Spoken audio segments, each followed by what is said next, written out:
They say if you camp by Lake Bodom, you'll hear them, the three who never made it home. No one knows who killed them or why, but whatever happened that night still haunts those woods. June 4th, 1960, Finland. 4 teenagers went on a camping trip by a quiet lake near Espoo. Mila Bjorklund, Anja Maki, Seppo Boisman, and Nils Gustafsson. They pitched a tent by the shore, laughing, taking photos, and falling asleep under the stars. By sunrise, 3 would never wake up. Locals remembered hearing laughter that night, echoing across the water.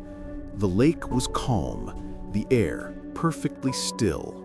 But sometime before dawn, something or someone crept toward their tent.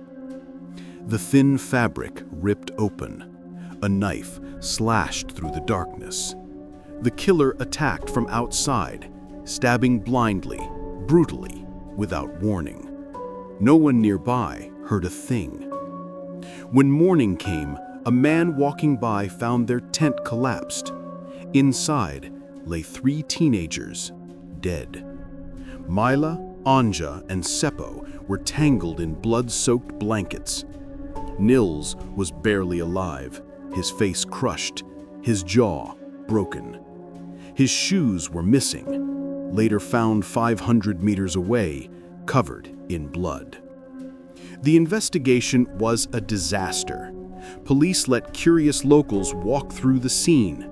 Evidence was trampled, stolen, even moved. The murder weapon was never found. The motive, a mystery.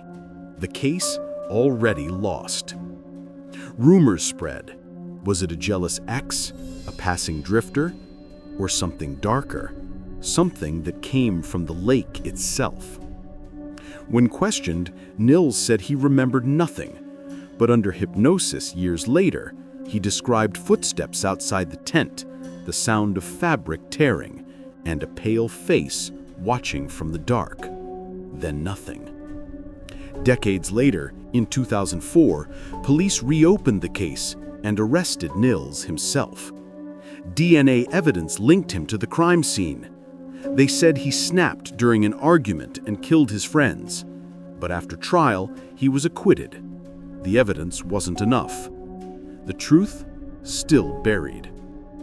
More than 60 years later, no one knows who killed them. But locals say, on misty mornings, you can still hear whispers over the lake, the flap of torn canvas, and footsteps circling an invisible tent. So, if you ever camp by Lake Bodom and you hear something moving outside your tent, don't unzip it. Don't look, because whoever did it might still be there.